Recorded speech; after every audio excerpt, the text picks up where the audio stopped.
ایران کے supreme leader اور عالم اسلام کے رہنما آیت اللہ خامنائی کی شہادت پر کراچی کے امریکی قونصلیٹ پر احتجاج کرنے والے نوجوانوں کو شاید انصاف نہیں ملے گا۔ کیوں انصاف نہیں ملے گا اس پہ ہم بعد میں بات کرتے ہیں۔ پہلے میں آپ کو تھوڑا سا اس کا بیک گراؤنڈ بتاؤں کہ یہ کیا واقعہ ہوا جس میں 11 نوجوان یعنی 18 سے 22 سال 25 سال کی عمر کے نوجوان جو اپنی جان سے گئے، انہیں امریکی میرینز نے باقاعدہ چیسٹ اور ہیڈ شاٹ لے کر انہیں پروفیشنل انداز میں جو ہے نا انہیں نشانہ بنایا۔ 10 لوگ موقع پر ہی جاں بحق ہو گئے تھے۔ 1 مارچ کو یعنی اتوار والے دن یہ واقعہ ہوا اور تقریباً 40 سے زیادہ لوگ زخمی ہوئے تھے، جس میں سے ایک نوجوان جو ہے وہ منگل کو یعنی 2 دن بعد 3 مارچ کو وہ بھی جاں بحق ہو گیا۔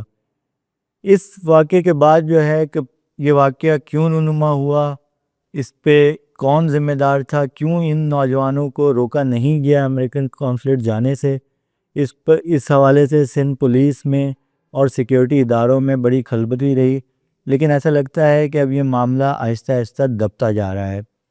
ابتدا میں پولیس کی جانب سے آئی جی سندھ نے ایس ایس پی کماڑی کو، جو اعلیٰ ترین پولیس افسر تھے، انہیں ان کے عہدے سے ہٹایا تھا، انہیں معطل نہیں کیا گیا ہے ابھی تک۔ اس کے علاوہ ایک D S P, 3 S H Os اور دیگر پولیس اہلکاروں کو معطل کر دیا گیا، ان کو عہدے سے ہٹا دیا گیا، جس میں ڈاکس تھانے کے ایس ایچ او، جیکسن تھانے کے ایس ایچ او اور سائٹ بی تھانے کے ایس ایچ او شامل ہیں،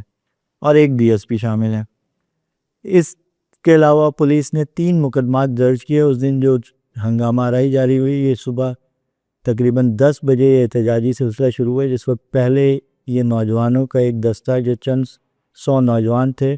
وہ امریکی قونصلیٹ میں داخل ہونے میں کامیاب ہو گئے۔ ان مظاہرین میں جو شامل تھے ان میں سے کچھ لوگوں سے میری بات ہوئی، انہوں نے بتایا کہ یہ لوگ جمع ہوئے ہیں سحری کے بعد ریگل چوک پر، اور تقریباً 300-400 سے زیادہ نوجوان جمع ہو گئے۔ یہ اپنے قائدین سے رہنمائی طلب کر رہے تھے کہ کتنے بجے جانا ہے، احتجاج کب شروع کرنا ہے، لیکن قائدین کی جانب سے کوئی واضح ہدایات نہ ملنے کی وجہ سے یہ لوگ خود سے ہی تقریباً 10 بجے یو ایس قونصلیٹ پہنچ گئے، جہاں پر روٹین کی ایک پولیس موبائل موجود تھی باہر۔ اس نے انہیں روکنے کی کوشش کی اور شاید وہاں کسی نے سے فائر ہوا ہے پولیس اہلکار سے، جس کے بعد مظاہرین مشتعل ہو گئے اور وہ امریکن قونصلیٹ کا باہری دروازہ کو توڑ کر یا اس کو زبردستی کھول کر اندر داخل ہو گئے۔ وہاں انہوں نے ڈنڈے اور لاٹھیوں سے لیس تھے یہ نوجوان، انہوں نے وہاں پہ اس امریکن قونصلیٹ کی جو سیکیورٹی کی عمارت ہے، یعنی وہ صرف پارکنگ کی جگہ تک آئے تھے، اندر نہیں گئے تھے، اس کو انہوں نے ڈنڈے لاٹھیوں سے مارنا شروع کیا اور ایک جگہ چھوٹی سی آگ لگائی۔ اس کے بعد جو چھتوں پر تعینات یو ایس میرینز تھے انہوں نے ان کے اور فائرنگ کرنی شروع کی، اور باقاعدہ ہیڈ شاٹ اور چیسٹ پہ شاٹس لگے ہیں ان کے۔ جو ہمارے میڈیکل لیگل آفیسر سے بات ہوئی ہے جنہوں نے ان کو ٹریٹ کیا، ڈیڈ باڈیز کو اور انجرڈ کو، انہوں نے بتایا کہ یہ بڑے ہی پریسائز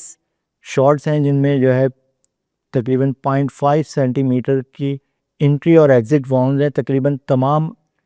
کیسز میں یہ ہے کہ انٹری اور ایگزٹ واؤنڈز ہیں۔ عمومی طور پر کسی اور گن سے فائر کیا جاتا ہے جو کہ رائفل یا پسٹل 9mm سے، تو انٹری وون جو ہے وہ چھوٹا ہوتا ہے، ایگزٹ وون جہاں سے گولی نکلتی ہے وہ بڑا ہوتا ہے، لیکن اس میں بالکل سیم 0.5 ملی میٹر کے چھوٹے ہیں سب سے جو گلری لگنے کا نشان ہے، اور اس نے ڈیمیج بہت بری طرح سے کیا ہے، جس سے یہ لگتا ہے کہ یہ لانگ رینج رائفل یعنی جو اسنائپر یوز کرتے ہیں رائفلز وہ ہے۔ یہ تمام تفصیلات اور یہ شواہد آنے کے باوجود پولیس کی جانب سے اس سلسلے میں مقدمہ درج کیا گیا۔ وہ بنیادی مقدمہ انہوں نے مظاہرین کے خلاف درج کیا، لیکن اس کے بعد جب یہ تفصیلات سامنے آئیں اور ایک غیر ملکی خبر رساں ادارے نے یہ تفصیلات دیں کہ یو ایس میرین، امریکی حکام کی جانب سے یہ خبر دی گئی کہ یو ایس میرینز نے بھی فائرنگ کی تھی جس وقت کراچی قونصلیٹ پہ حملہ ہوا۔ اس کے بعد جب ہماری کراچی پولیس چیف عطا خان سے بات ہوئی تو انہوں نے کہا کہ ہم نے اس سلسلے میں منسٹری آف فارن افیئرس سے جو ہے وہ گائیڈنس طلب کی ہے کہ وہ ہمیں بتائی جائے کہ کس قسم کی امیونٹی ہے، کیا ہے۔ لیکن ابھی میری کل جو ہے دوبارہ اس کیس کے جو انویسٹیگیشن آفیسر ہیں محمد محمود ڈاکس استانی کے سینئر انویسٹیگیشن آفیسر ہیں، ایس آئی او ہیں، انہوں نے بتایا کہ ابھی تک اس کیس میں نہ ہی انہوں نے جو ہے کوئی یو ایس قونصلیٹ سے سی سی ٹی وی فوٹیج حاصل کرنے کی درخواست کی ہے، نہ ہی کوئی بلٹ کیسنگ ریکور کی گئی ہیں۔ ان کا یہ کہنا تھا کہ مجھے تو اس بار، حالانکہ انویسٹیگیشن وہ آفیسر وہ ہیں، کیس انہوں نے تفتیش کرنا ہے، انہوں نے کہا کہ جی میرے علم میں تو نہیں ہے، آپ ہائی ایف سے پوچھ لیں جو میرے سینئر آفیسرز ہیں۔ تو دوسری جانب جو شیعہ تنظیمیں ہیں وہ بھی اس سلسلے میں بات تو کر رہی ہیں، وہ انہوں نے پریس کانفرنس میں جو ان کے جو لوگ جاں بحق ہوئے ہیں ان کی فیملیز کے ساتھ بھی ایک پریس کانفرنس کی، وہ بات تو کر رہی ہیں شیعہ تنظیمیں کہ ہمارے جو نوجوان ہیں انہیں یو ایس مینیز نے نشانہ بنایا، لیکن وہ ان کا بیسک مطالبہ یہ ہے کہ ہمارے خلاف جو مقدمہ درج کیا گیا اسے ختم کیا جائے۔ یعنی وہ ان کی طرف سے بھی کوئی باقاعدہ طور پر کوئی ایسی درخواست نہیں کی گئی ہے پولیس کو کہ یو ایس میرینز کو شامل تفتیش کیا جائے، یو ایس کونسلیٹ کو شامل تفتیش کیا جائے۔ میری قانونی ماہرین سے بات ہوئی، ان کا کہنا ہے کہ اس کا بیسک اور آسان ترین حل یہ ہے کہ جو بلٹس، جو گولیاں لگی ہیں جو جاں بحق ہونے والوں کو اور زخمیوں کو، انہیں ریکور کیا جائے اور ان کا فورنزک تجزیہ کیا جائے کہ یہ کون سی گن سے چلائی گئی ہیں، کون سی رائفل سے، اور یو ایس میرینز یا یو ایس کی کونسلیٹ کی سیکیورٹی پر معمور جو امریکی فوج کے اہلکار ہیں ان کے زیر استعمال کون سی گنز ہیں۔ ظاہر ہے یہ پاکستانی حکومت کے پاس یہ ریکارڈ موجود ہوگا اور اس سے یہ بالکل کرسٹل کلیئر ہو جائے گا کہ یہ کس نے